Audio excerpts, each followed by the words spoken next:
Pourquoi avez-vous choisi de mettre Anaïs à la maison familiale? J'ai décidé de mettre Anaïs à la maison familiale parce que c'était une fille qui savait pas trop ce qu'elle devait faire, qui était un peu perdue, l'école ne lui plaisait pas plus que ça.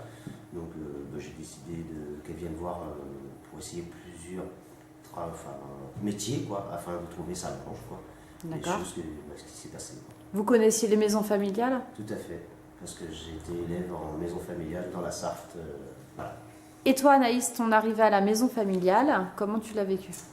Au début, je l'ai très mal vécu parce que le fait de l'internat, je voulais pas du tout y être. C'était vraiment pas un truc où je voulais aller.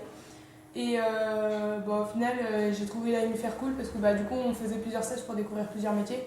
Donc au final, c'est bien parce que ça nous apprend à découvrir notre branche, à savoir ce qu'on veut faire entre guillemets plus tard, pas forcément le métier précis, mais au moins le domaine où est-ce qu'on va aller. L'accompagnement, justement, tu arrives en 4e, c'est ça? Ouais. Donc l'accompagnement avec les moniteurs, ça s'est passé comment? Ça s'est hyper bien passé.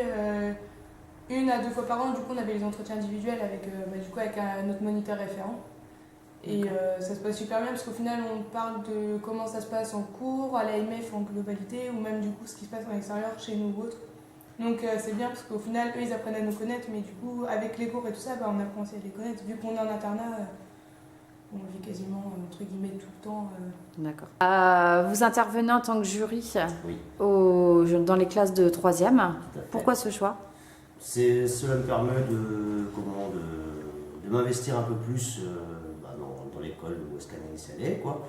Puis ça me plaît, quoi. Puis ça me permet de voir ce que les jeunes ont envie, ce que eux ils font, les différents métiers, leurs envies, leurs ambitions, quoi.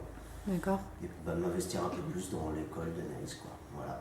D'accord. Et toi Anaïs, le fait que ton papa puisse intervenir auprès des élèves de 3e?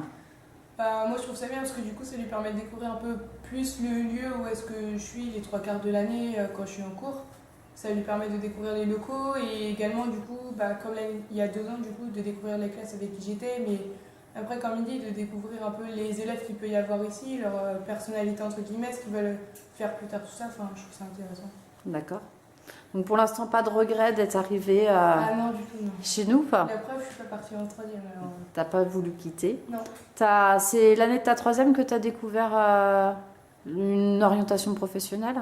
En 4e, en arrivant, j'avais déjà une idée à peu près de métier que je voulais faire, du moins le domaine, soit la petite enfance ou la restauration. Du coup, suite à ça, j'ai fait plusieurs stages en 4e, 3e, en restauration et en petite enfance. Et je me suis rendu compte que c'était vraiment la petite enfance qui me plaisait. Donc, vu que je savais qu'ici on passe le CAP petite enfance en plus du bac pro, je me suis dit autant rester ici. Et puis, comme ça, je ferai tout en même temps et en plus, je serai dans le domaine qui me plaît.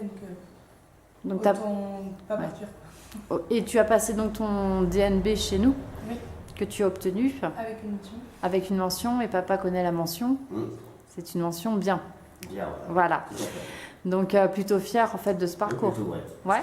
Et puis la maman n'était pas du tout pour qu'elle vienne à l'AMF parce que pour elle, les diplômes de l'AMF ne valaient rien. Et puis en fin de compte, maintenant elle se rend compte que sa fille s'est épanouie. Et puis, elle veut plus que je parte. Voilà, elle était contente qu'elle ait son brevet avec une mention bien, quoi. Donc au moins, et comme je vous disais, même là, j'en suis quand même assez satisfait.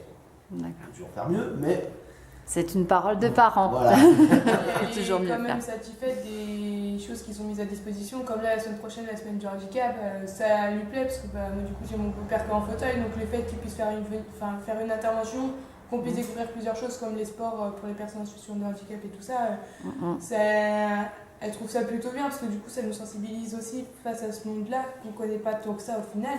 Ouais. Parce que quand on n'est pas en relation avec une personne en situation de handicap, au final, on ne peut pas avoir tout ce qui est accessibilité, tout ça, on s'en rend pas forcément compte. Et ça fait partie de ta formation aussi. Exactement, donc du coup elle trouve ça bien aussi qu'à la place des cours, il y a aussi des choses comme ça qui sont mises à disposition pour pouvoir nous faire apprendre dans d'autres circonstances. C'est ça, réussir autrement sa formation. Ça. Exactement. Voilà.